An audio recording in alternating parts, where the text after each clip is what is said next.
Doctor Babu Jagjivan Ram ಅವರ 40ನೇ ವರ್ಷದ ಪುಣ್ಯ ಸ್ಮರಣೆ ಅರ್ಥಪೂರ್ಣ ಆಚರಣೆ. ಗುಂಡ್ಲುಪೇಟೆ ಪಟ್ಟಣದ ಪ್ರವಾಸಿ ಮಂದಿರದಲ್ಲಿ ಜಯ ಕರ್ನಾಟಕ ರಕ್ಷಣಾ ಸೇನೆಯ ವತಿಯಿಂದ ಹಮ್ಮಿಕೊಂಡಿದ್ದ ಡಾಕ್ಟರ್ ಬಾಬು ಜಗಜೀವನ್ ರಾಮ್ ಅವರ 40ನೇ ವರ್ಷದ ಪುಣ್ಯ ಸ್ಮರಣೆಯನ್ನು ಅವರ ಭಾವಚಿತ್ರಕ್ಕೆ ಪೂಜೆ ಸಲ್ಲಿಸಿ ಪುಷ್ಪಾರ್ಚನೆ ಮಾಡಿ ಅತ್ಯಂತ ಅದ್ಧೂರಿಯಾಗಿ ಮತ್ತು ಅರ್ಥಪೂರ್ಣವಾಗಿ ಜರುಗಿತು. ಈ ಕಾರ್ಯಕ್ರಮದ ಯಶಸ್ಸಿನ ಹಿಂದೆ ಸಂಘಟಕರ ದಕ್ಷ ನಾಯಕತ್ವ ಮತ್ತು ಅವರ ಬದ್ಧತೆ ಎದ್ದು ಕಾಣುತ್ತಿತ್ತು. ಈ ಸಂದರ್ಭದಲ್ಲಿ ಬಾಬೂಜಿಯವರ ಆದರ್ಶಗಳನ್ನು ದಲಿತ ಸಮುದಾಯ ಮತ್ತು ಸಮಾಜದ ಕಟ್ಟಕಡೆಯ ವ್ಯಕ್ತಿಗೂ ತಲುಪಿಸುವಲ್ಲಿ ಜಿಲ್ಲಾ ಗೌರವಾಧ್ಯಕ್ಷರಾದ ಶ್ರೀಮತಿ ಪುಟ್ಟಮ್ಮನವರ ಮಾರ್ಗದರ್ಶನ ಮಹತ್ತರವಾದದ್ದು. ಅವರ ನೇತೃತ್ವದಲ್ಲಿ ನಡೆದ ಈ ಕಾರ್ಯಕ್ರಮವು ಕೇವಲ ಸಂಸ್ಮರಣೆಯಾಗಿ ಉಳಿಯದೆ ಬಾಬೂಜಿಯವರ ದಾರ್ಶನಿಕ ಚಿಂತನೆಗಳನ್ನು ಯುವ ಜನತೆಗೆ ಪರಿಚಯಿಸುವ ವೇದಿಕೆಯಾಗಿತ್ತು. ಈ ಕಾರ್ಯಕ್ರಮದ ಕೇಂದ್ರ ಬಿಂದುವಾಗಿದ್ದ ಜಿಲ್ಲಾಧ್ಯಕ್ಷರಾದ ಈಶ್ವರ್ ಅವರು ಬಾಬು ಜಗಜೀವನ್ ರಾಮ್ ಅವರ ರಾಜಕೀಯ ಬದುಕು ಮತ್ತು ರಾಷ್ಟ್ರ ನಿರ್ಮಾಣದ ಕೊಡುಗೆಗಳನ್ನು ಸವಿಸ್ತಾರವಾಗಿ ವಿವರಿಸಿದ ರೀತಿ ಪ್ರಶಂಸನೀಯ. ಅವರ ಸಂಘಟನಾ ಚಾತುರ್ಯ ಮತ್ತು ಕಾರ್ಯಕ್ರಮದ ರೂಪುರೇಷೆಗಳು ಕಾರ್ಯಕ್ರಮಕ್ಕೆ ಮೆರುಗು ತಂದವು. ಈ ಕಾರ್ಯಕ್ರಮದ ಪ್ರತಿ ಹಂತದಲ್ಲೂ ಅತ್ಯಂತ ಕ್ರಿಯಾಶೀಲರಾಗಿ ತೊಡಗಿಸಿಕೊಂಡಿದ್ದ ಜಿಲ್ಲಾ ಉಪಾಧ್ಯಕ್ಷರಾದ ಅವಿನಾಶ್, ತಾಲೂಕು ಅಧ್ಯಕ್ಷರಾದ ಸೈಯದ್ ಅನ್ಸರ್ ರವರು ಹಾಗೂ ಬೇಗೂರು ಘಟಕ ಹೋಬಳಿ ಘಟಕದ ಅಧ್ಯಕ್ಷರಾದ ಪುಟ್ಟು ಅವರು ಸಣ್ಣ ಪುಟ್ಟ ವಿಷಯಗಳನ್ನು ಗಮನದಲ್ಲಿಟ್ಟುಕೊಂಡು ಕಾರ್ಯಕ್ರಮವನ್ನು ವ್ಯವಸ್ಥಿತವಾಗಿ ಆಯೋಜಿಸುವಲ್ಲಿ ಯಶಸ್ವಿಯಾದರು. ಇವರ ಸಮರ್ಪಣಾ ಮನೋಭಾವ ಮತ್ತು ಶ್ರಮದ ಕಾರ್ಯಕ್ರಮದ ಯಶಸ್ಸಿಗೆ ಭದ್ರ ಬುನಾದಿಯಾಯಿತು. ಈ ಕಾರ್ಯಕ್ರಮದಲ್ಲಿ ಗವಿಗರ್ಜನೆಯ ಸಂಪಾದಕರಾದ ಗವಿಸ್ವಾಮಿ ಹಾಗೂ ಕನ್ನಡ ಪರ ಹಿರಿಯ ಹೋರಾಟಗಾರರಾದ ಬ್ರಹ್ಮಾನಂದ್ ಅವರು ಬಾಬೂಜಿಯವರ ಜೀವನದ ಮೌಲ್ಯಗಳನ್ನು ಸ್ಮರಿಸಿದರು. ಈ ಸಂದರ್ಭದಲ್ಲಿ ಕರ್ನಾಟಕ ಕನ್ನಡ ರಕ್ಷಣಾ ವೇದಿಕೆಯ ದೇವರಾಜ್ ಹೊನೆಸಟುಂಡಿ, ಜಿಲ್ಲಾ ಗೌರವಾಧ್ಯಕ್ಷರಾದ ಪುಟ್ಟಮ್ಮ, ಮಂಜುನಾಥ್, ಜಿಲ್ಲಾ ಗೌರವಾಧ್ಯಕ್ಷರಾದ ಈಶ್ವರ್, ತಾಲೂಕು ಅಧ್ಯಕ್ಷರಾದ ಸೈಯದ್ ಅನ್ಸರ್, ಜಿಲ್ಲಾ ಪ್ರಧಾನ ಕಾರ್ಯದರ್ಶಿಗಳಾದ ಲಕ್ಕೂರು ನಾಗರಾಜ್, ಕನ್ನಡ ಪರ ಹಿರಿಯ ಹೋರಾಟಗಾರರಾದ ಬ್ರಹ್ಮಾನಂದ್, ಮಲೆಯ ಮಾಸ್ಟರ್, ಎಲೆಕ್ಟ್ರಿಕಲ್ ಸಿದ್ದು, ಜಿಲ್ಲಾ ಉಪಾಧ್ಯಕ್ಷರಾದ ಅವಿನಾಶ್, ಗವಿಗರ್ಜನೆಯ ಗವಿಸ್ವಾಮಿ, ಎಮ್ಆರ್ಜಿ ನ್ಯೂಸ್ನ ಮಿಮಿಕ್ರಿ ರಾಜು, ಬೇಗೂರು ಹೋಬಳಿ ಘಟಕದ ಅಧ್ಯಕ್ಷ ಪುಟ್ಟು, ಟೌನ್ ಅಧ್ಯಕ್ಷ ಅಜಿತ್ ಸ್ಮರಿಸಿದರು. ಈ ಸಂದರ್ಭದಲ್ಲಿ ಕರ್ನಾಟಕ ಕನ್ನಡ ರಕ್ಷಣಾ ವೇದಿಕೆಯ ದೇವರಾಯಾಗಿ ಈ ಪುಣ್ಯ ಸ್ಮರಣೆಯು ಮಹಾನಾಯಕನಿಗೆ ಸಲ್ಲಿಸಿದ ಅತ್ಯಂತ ಗೌರವಪೂರ್ವಕ ಶ್ರದ್ಧಾಂಜಲಿಯಾಗಿ ಮೂಡಿ ಬಂತು. ಹಾಗೆ ಈ ವಿಡಿಯೋನ ಲೈಕ್ ಮಾಡಿ, ಶೇರ್ ಮಾಡಿ, ಕಮೆಂಟ್ ಮಾಡಿ ಸ್ನೇಹಿತರೆ. ಹಾಗೆ ಗಡಿನಾಡು ಎಮ್ಆರ್ಜಿ ನ್ಯೂಸ್ ಚಾನಲ್ನ ಸಬ್ಸ್ಕ್ರೈಬ್ ಮಾಡೋದನ್ನು ಮರಿಬೇಡಿ ಸ್ನೇಹಿತರೆ. ಧನ್ಯವಾದಗಳು.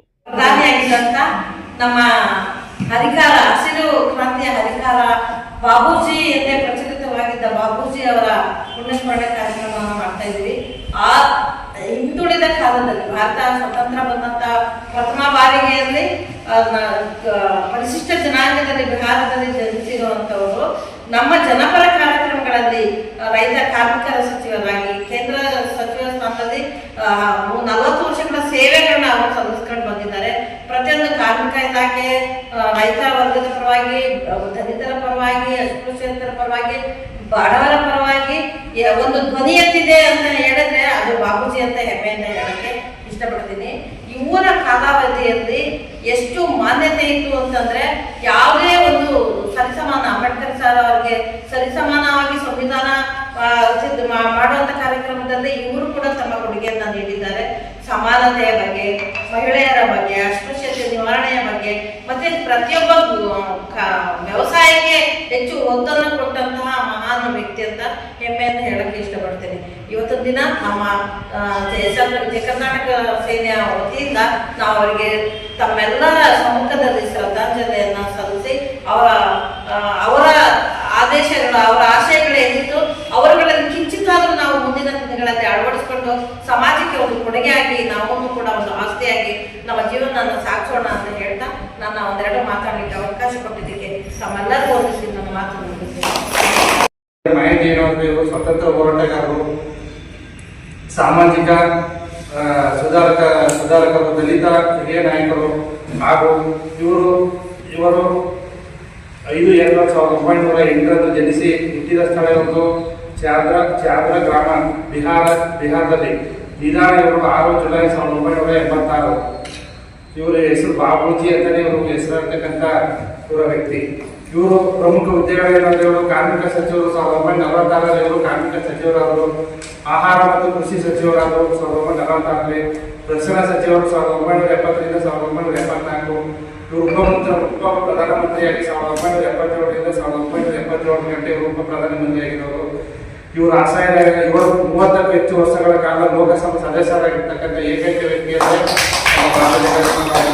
ಸ್ವತಂತ್ರಕ್ಕೆ ಮುನ್ನ ಮತ್ತು ಸ್ವತಂತ್ರ ನಂತರ ಎರಡೂ ನನ್ನಿಂದ ವಂದನೆಗಳು.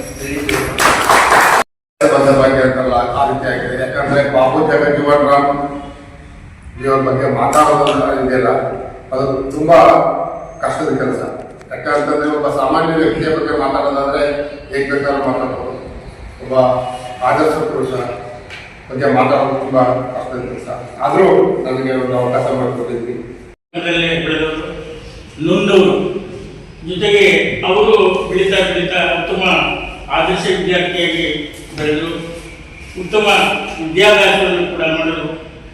ಆನಂತರ ಅವರು ಸಾಮಾಜಿಕವಾಗಿ ಒಂದು ಈ ದೇಶದಲ್ಲಿ ನಾನು ಒಬ್ಬ ವ್ಯಕ್ತಿಯಾಗಬೇಕು ಅಂತ ಅವರ ವಿದ್ಯಾರ್ಹತೆ ಮತ್ತು ಅವರ ತತ್ವ ಮತ್ತು ಅವರ ಧ್ಯೇಯ ಇವೆಲ್ಲವೂ ಅವರನ್ನ ಎತ್ತರವಾದ ಮಟ್ಟಕ್ಕೆ ಕೊಂಡೊಯ್ತು ಅಂತ ನಾನು ಭಾವಿಸ್ತೇನೆ. ಇದೇ ಪ್ರಶ್ನೆ ಭಾಷಣ ಏನೋ ಮಾತು ತಪ್ಪಿದ್ರೆ ಸಮಯದಲ್ಲಿ ಇವಾಗ ಜೈಕಮ್ಮ ಅಧ್ಯಕ್ಷರಾದ ಈಶ್ವರ್ ಸರ್ ನಿನ್ನನ್ನು ನಾವು ಸಮಾಜಕ್ಕೆ ನಮ್ಮ ತಾಲೂಕು ಕೆಲಸ ಮಾಡಿದ್ರು ಇಮಿಡಿಯೇಟ್ ತಗೊಂಡವರು ಎಂತ ಚಾಲಕಿ ಆಗ ಅಂದರೆ ನೆನ್ನೆ ಹೇಳೋದು ಇವತ್ತು ಕಾರ್ಯಕ್ರಮ ಮಾಡ್ಕೊಡಿದ್ರೆ ಎಲ್ಲರಿಗೂ ಧನ್ಯವಾದಗಳು.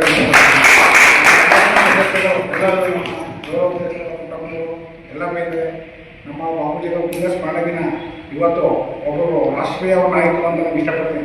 ಅವರು ಒಂದು ಸಮುದಾಯಕ್ಕೆ ಸೀಮಿತ ಎಲ್ಲವರು. ಅವರು ಇತಿಹಾಸದಲ್ಲಿ ಸೋಲಿಲ್ಲದ ಸರ್ದಾರ್ ಅಂತ ಅವ್ರನ್ನ ನಾವು ಇಷ್ಟಪಡ್ತೀವಿ. ಅವರು ರಾಜಕೀಯದಿಂದಲೇ ಗೆಲುವೇ ಬಂದಿದ್ದವ್ರಿಗೆ ಸೋಲಿಲ್ಲ ಸರ್ದಾರಾಗಿ ಅವರು ಭಾರತ ದೇಶದಲ್ಲಿ ಉಪ ಪ್ರಧಾನಿಯಾಗಿ ಕಾಲಿಟ್ಟಿದ್ರು. ಇವ್ರ ಮಗಳು ಕೂಡ ನಮ್ಮ ಕಾಂಗ್ರೆಸ್ ಸರ್ಕಾರ ಇದ್ದಾಗ ಸ್ಪೀಕರ್ ಆಗಿ ರಾಷ್ಟ್ರಪತಿಗೂ ಕೂಡ ಆಯ್ಕೆಯಾಗಿ ಸೋಲು ಅನುಭವಿಸಿದ್ರು. ಯಾರೋ ವೀರಕುಮಾರಿ ಮೇಡಮ್ ಅವರು ಇವರ ಸುಪುತ್ರಿಯಾದ ಈ ಪುಣ್ಯ ಸ್ಮರಣೆ ದಿನ ನಾವು ಅವರು ಮಾಡಿದ ಭಾರತ ದೇಶಕ್ಕೆ ಒಂದೇ ಎಲ್ಲ ಒಂದು 7 ಖಾತೆಯನ್ನು ತಗೊಂಡಿದ್ದಾರೆ. ನಾವು ಹುಟ್ಟಿದ್ದಿಲ್ಲ. ಅವರ ಬಾಬು ಜಗಜೀವನ್ ಬಗ್ಗೆ ಅನೇಕ ನಾವು ಓದಿದ್ದೀವಿ. ಅವ್ರ ಬಗ್ಗೆ ನಮ್ಗೆ ಪುಣ್ಯ ಸ್ಮರಣೆ ಈ ದಿನ ಎಲ್ಲ ನಮ್ಮ ಸಂಘಟನೆಯವರು, ನಮ್ಮ ಈಶ್ವರ್ ಸಂಘಟನೆ, ನಮ್ಮ ಅನ್ವರ್ ಸರ್ ಅವರು, ನಮ್ಮ ಎಲ್ಲ ಸಂಘಟನೆಯವರು ಇವತ್ತು ಬಂದು ಕಾರ್ಯಕ್ರಮ ಯಶಸ್ವಿ ಮಾಡಿಕೊಡ್ತಾರೆ. ಅವ್ರಿಗೆಲ್ಲ ಧನ್ಯವಾದಗಳು.